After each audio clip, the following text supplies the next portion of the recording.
Hi అండి. ప్రతిలిపి అంశాల మాలలో ఇప్పుడు మీరు వింటున్న అంశాలు రాలిన జీవితం, కలలు. లాస్ట్ ఎపిసోడ్‌లో సుబ్బు వచ్చి కన్సల్టెన్సీ ఆఫీసు స్టార్ట్ చేస్తున్నాను అని చెప్పి వెళ్ళాడు. అక్కడి నుండి కొనసాగింపు. సుబ్బు వెళ్ళాక వీడు తీసుకున్న నిర్ణయం వెనక్కి తగ్గకుండా ముందుకు సాగేలా అనుగ్రహించు దేవుడా అంది చందన సంతోషంగా. లేదు, ఈసారి దృఢనిశ్చయంతో ఉన్నాడు. పండిన ఆకులాంటి ఆలోచనలు పోయాయి. ఆలోచనలు కొత్త చిగురు తొడుగుతున్నాయి అని. రేపు ఆఫీస్ అయ్యాక వచ్చేటప్పుడు మనం వాళ్ళింటికి వెళ్ళాలి అన్నాడు గుర్తు చేస్తూ. నాకు గుర్తుంది, వెళ్దాం అంది చందన. తర్వాతి రోజు ఆఫీస్ అయ్యాక ఇద్దరూ అక్కడికి వెళ్ళారు. అక్కడున్న వాళ్ళు పోయిన ఆవిడ గురించి చెప్తుంటే ఇద్దరూ వింటూ ఉండిపోయారు. ఆవిడ పేరు సీత. ఉమ్మడి కుటుంబంలో పెద్ద కోడలిగా ఆ ఇంట అడుగుపెట్టి అందరి మన్ననలు పొందారు.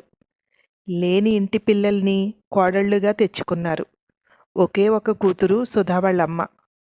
ఆవిడను తమ్ముడికి చేశారు. సీతమ్మగారిగా చుట్టుపక్కల ప్రాంతాల్లో ప్రసిద్ధిగాంచారు. స్తోమత లేని పేదవారి ఇంట్లో పెళ్ళిళ్లకు సూత్రాలు చేయించి ఇచ్చేవారు.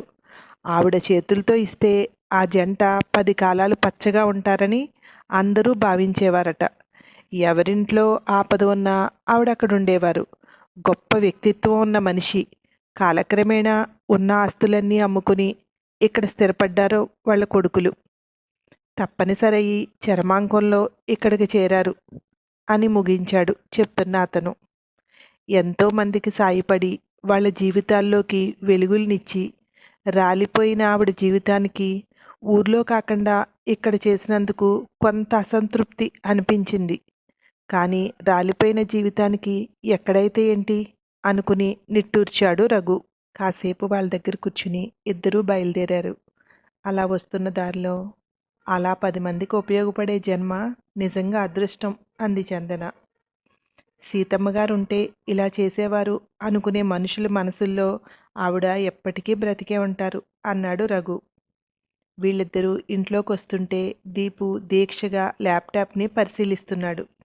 ఏం చేస్తున్నావురా అంది చందన వాడిని చూస్తూ. ల్యాప్టాప్ని ఎలా యూజ్ చేయాలో అది నేర్చుకుంటున్నాను అన్నాడు.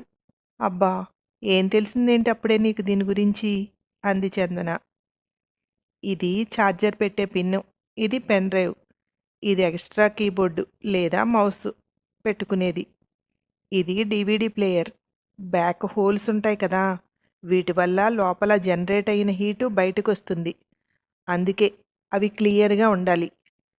కొంచెం ఎత్తు మీద పెట్టి వాడుకోవడం వల్ల హీట్ అనేది తగ్గుతుంది. చాలా తెలుసుకున్నాను నేను ఈరోజు అన్నాడు ఉత్సాహంగా.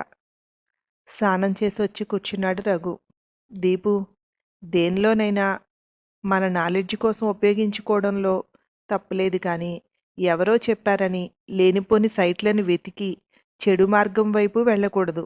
దేనికైనా మంచి చెడు రెండూ ఉంటాయి. అది మనం తీసుకునే విధానాన్ని బట్టి ఉంటుంది.